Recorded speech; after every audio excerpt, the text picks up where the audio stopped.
Welcome to Fairy Tales 1. I'm so glad you're here.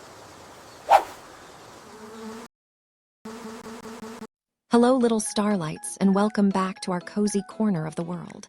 Are you snuggled in and ready for an adventure? I hope so, because tonight we're going to travel to a place hidden deep within a sleepy ancient forest, a place that only wakes when the rest of the world is dreaming. The story I have for you is a very special one, a secret whispered on the night breeze. It's called The Night of the Whispering Weavers. In the heart of the elderwood, where the trees were so old, their branches were tangled with starlight lay, a hidden clearing known as the Whispering Glade. It wasn't on any map, and you could only find it if you followed the sound of a cricket's song and the scent of moon-petal flowers. For most of the year, it was a quiet, peaceful place.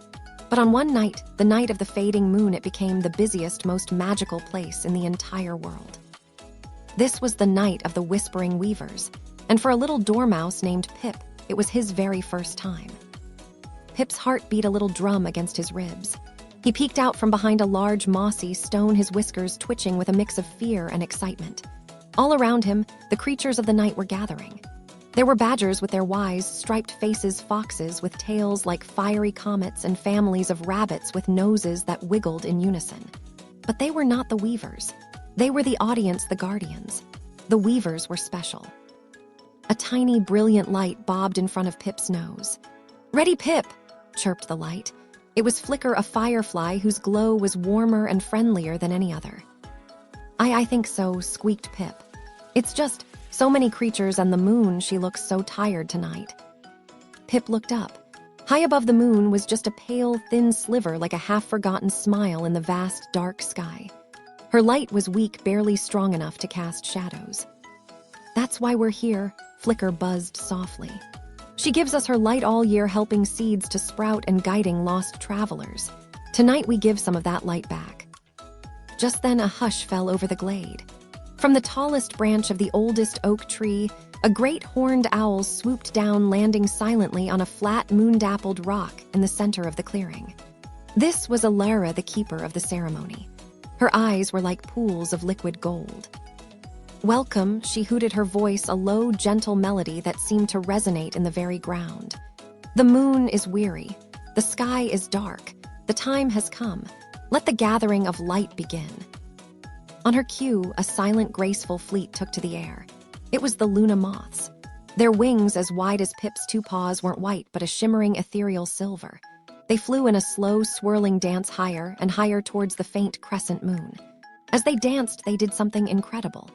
They began to trail thin gossamer threads behind them. The threads weren't made of silk. They were made of pure collected moonlight, faint and delicate, but shimmering with forgotten power.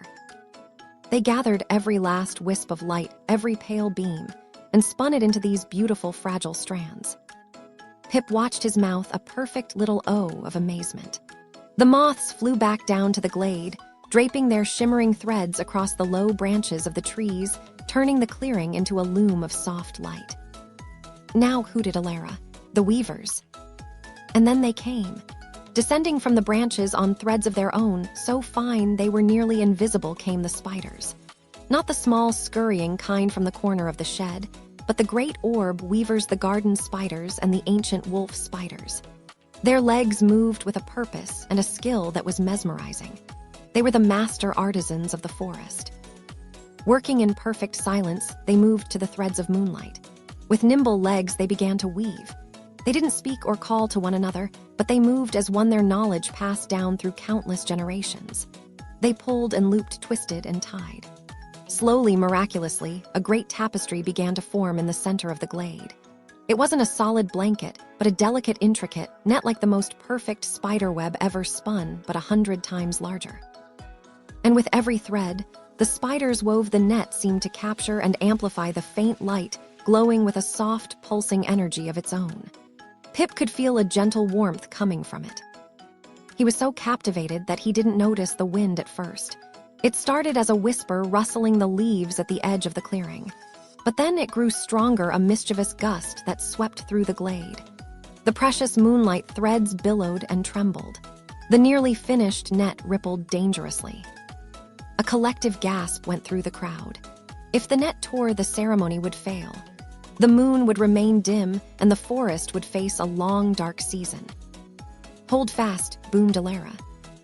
Instantly, the larger animals sprang into action. The badgers and the foxes linked arms and bodies, forming a solid wall against the strongest of the wind. The rabbits and hedgehogs scurried to the edges of the great net, using their small weight to pin the corners to the ground.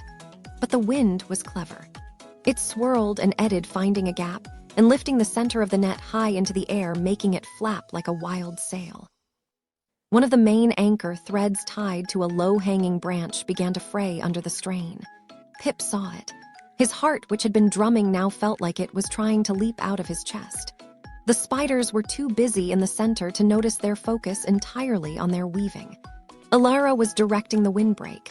No one else saw the fraying thread. Flicker the firefly zipped nervously around Pip's head. "Oh no, oh no, oh no." Pip looked at the fraying thread, then at his own small paws. He was just a little dormouse. What could he do? He was supposed to just watch. But then he looked up at the pale, tired moon and thought of the beautiful, glowing net and the way all the animals were working together. He felt a sudden surge of courage. "Flicker, light my way." He squeaked, his voice surprisingly firm. Before Flicker could reply, Pip was off. He scurried up the trunk of the tree, his claws finding purchase in the rough bark. He raced along the branch, the wind whipping his fur. He reached the fraying moonlight thread. It was almost snapped through. He couldn't tie it himself, but he knew who could. He took a deep breath and did the bravest thing he had ever done. He leaped onto the billowing, glowing net itself. It felt like jumping onto a trampoline made of light and air. He scrambled across the shimmering threads, his little legs moving as fast as they could, heading for the silent, focused spiders in the center. "Stop," he squeaked, his voice getting lost in the wind.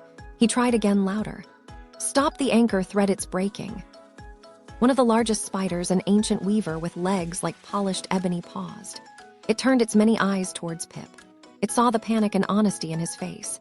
It saw where he was pointing. Instantly, the lead spider sent a silent signal to its team.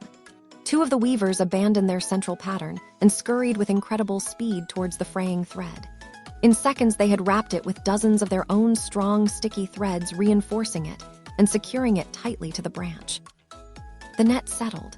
The gust of wind, as if it had given up, sighed and moved on, leaving the glade in peaceful silence once more. A quiet cheer went through the crowd. Pip, trembling slightly, scrambled back off the net and onto his branch. Alara the owl looked at him, and one of her golden eyes gave a slow, solemn wink. The spiders returned to their work, and with a final unified flourish, the great star-catching net was complete. It lay in the center of the clearing, humming with a gentle, powerful light of its own. "Now," hooted Alara, her voice full of pride. "All together." With the utmost care, the animals helped to lift the net.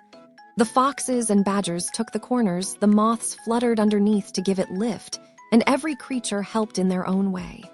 They angled it carefully, aiming it directly at the pale crescent moon. And then the magic happened. The light that the net had gathered and amplified began to stream upwards in a soft, silvery beam, a river of light flowing back to its source. The pale sliver of the moon seemed to drink in the light. Slowly but surely, it began to grow brighter.